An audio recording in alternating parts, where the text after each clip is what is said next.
Have you ever wondered if your project management style is holding you back? What if I told you that the way that you're leading the team is the very thing that's preventing you from reaching the next level? In today's episode, we're going to break down the unconventional secrets project managers use to get better in project management. Trust me, some of these tips within today's tutorial are known, but as you guys know, when it's known is sometimes rarely used. Do you mind if I share a story with you? You see, I was taking over a project from a previous project manager. And tip number three is what helped me understand that this was an area that I had to work on. And boy, did I have to work on it fast. See, family, this is what it was. I got the project, no project charter. I got the project, no project schedule. I got the project, no risk register. I got the project, family, and the teams were working in silos. Well, you're like, well, that's good, ED. I mean, now you get to start from scratch and you get to do everything, the way that you want to do it. Exactly, but not exactly. You see, family, the thing of it is that this project has been in flight for 6 months, meaning that this project has been going on for 6 months and we only had 6 months to deliver. We're already 6 months behind. So I had to make a quick decision. And if I'm going to be transparent, because we're family, right? You don't mind if I be transparent with you. This is a safe place, right? I was frustrated. No, let me put a better word. I was irritated because at minimum, the project charter wasn't done to at least give me a concept of what we were trying to do. So I'm working, and then on top of that, the teams were working in silos. They didn't really want to collaborate. No, no, actually, they did not want to collaborate and having to figure out a way. This is why I say tip number three, family. If you stay to tip number three, it's going to be worth it. It's so important. But even more important, the first tip was even more important than that. So this whole episode today is going to be so transparent, and I hope it can really help a project manager, because what it showed me is that sometimes you're not going to have all the pieces. Sometimes you're going to have to be so adaptable and figure it out as you go along. And let me be honest with you, family. At the end of the day, once we got the project up to where it needed to be, and even exceeded that, it was when you look back at it, and when I look back at it, and the team back at it, it was such an enjoyable ride. It wasn't at the beginning. I'm not gonna fool you. I'm not gonna lie to you and say, yeah, this was just, I had an amazing time. No, no, no, no, no, no. Because then that wouldn't be me. That wouldn't be being transparent with you. It was an enjoyable ride once we started gelling together, once we start collaborating together. And then once I did this one thing, well, the two things really. First, which leads me into point number one, I led through influence, not authority. Again, I led through influence, not authority.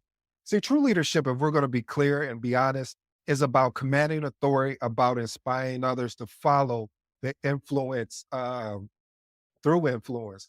Project managers who focus on influence without relying on their title foster more collaborative and autonomous teams. See, family, like I shared in that story, I could have used my title to say, well, we need to do this, we need to do that, instead of saying, hey guys, how can I help you guys? Because we're already 6 months behind. Let's work together. Let's find out what we can collaborate on. Let's find out. I know it's not in my job title. I know this is what they say I'm here to do, but I have to look past that. If I'm willing to look past it, I hope that you are willing to look past it. That is leading through influence, professional insight. Develop a leadership style rooted in influence by building a genuine relationship. That's one of the other key points is I develop a genuine relationship with people instead of always, even though the project was where it was at, I was building a genuine relationship, asking them questions about their family. Hey, what's the last book you read? What book are you reading currently? These type of things like that.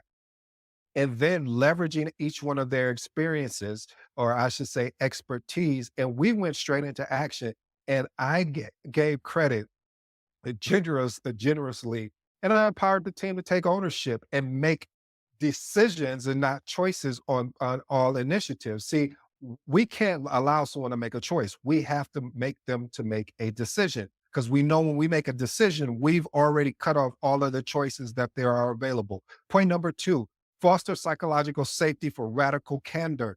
Teams perform best when they feel safe to speak up without fear of retribution. How many times where you hear that cliche, oh, we have an open door policy, and you go in there, you have a candid professional conversation, and then next thing you know, retribution is coming. That's why I thank the organizations and the leaders that allowed me to have a candid, be very candor, or I should say, to be very candid with my conversation, as long as, of course, I was respectful and professional. And they actually took action. They just didn't sit on the information and say, okay, well, we let this person vent. No, they actually took action. And I appreciate those organizations, especially those leaders, because the organization wouldn't be anything without effective and influential leaders. So here's my professional insight and introduce a fearless feedback session where team members can openly discuss project challenges, ideals, concerns, but the key word is remaining professional. I don't want you to get so emotional, so high up that you can't keep the professional focus because you always want to attack the work, not the individual. Attack the work, challenge the work. Okay, I probably said that over. Point number three, what I shared about you with the first story, embrace uncertainty is a strategic advantage. Now, since I've experienced that at the beginning, I'll be honest, I wasn't happy. I didn't enjoy it. I didn't enjoy it one iota. But when I embraced the uncertainty, it allowed me to be a better project manager.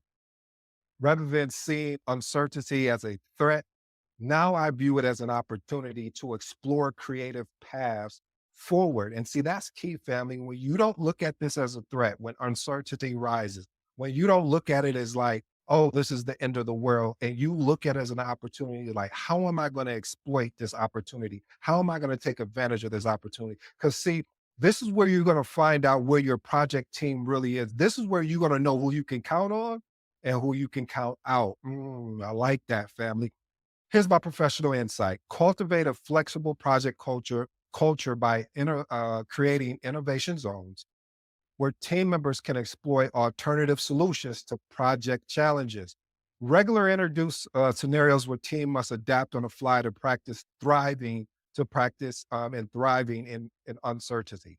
What I'm saying there, family, is more or less of saying you want to create these moments as if you can. So when it actually truly happens, the team is adapt. The team is ready to step into it instead of step back from it.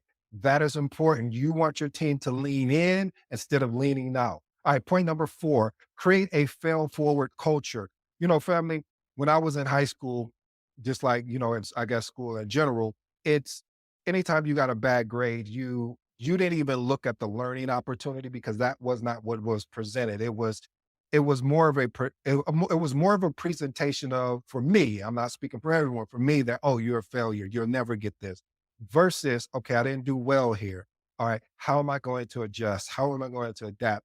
And for me, when I went to college, that's when I was able to hit that switch, because now I didn't look at it as failure, I looked at it as opportunity. So even in project management, when I failed on certain projects, I didn't look, especially, and only way to do this effectively, you have to have leadership in an organization that supports you 110%. Because if you don't, then you fail, then it's going to be just like what I described about you getting a bad grade in school. And then all of a sudden it's like, oh, well, we don't think this person is going to cut it. So anyway, project managers who create an environment where it's safe to fail encourages great creativity and faster problem solving. Here's my professional insight. Institute a practice of fail forward reviews where failures can be dissected constructively to find, here's the key word, family, learning opportunities, and celebrate those lessons learned from failures just as much as successes. Point number five, build unlearning into your project process. A lot of times what we do as project managers or just humans in general, when something works well in a certain area, we try to apply that same practice, which, okay, from a common sense standpoint, yeah, that makes sense. But What happens is we don't learn how to pivot, meaning that when we applied what we learned from a previous project and we see is not working, it's clear as mud, as they say.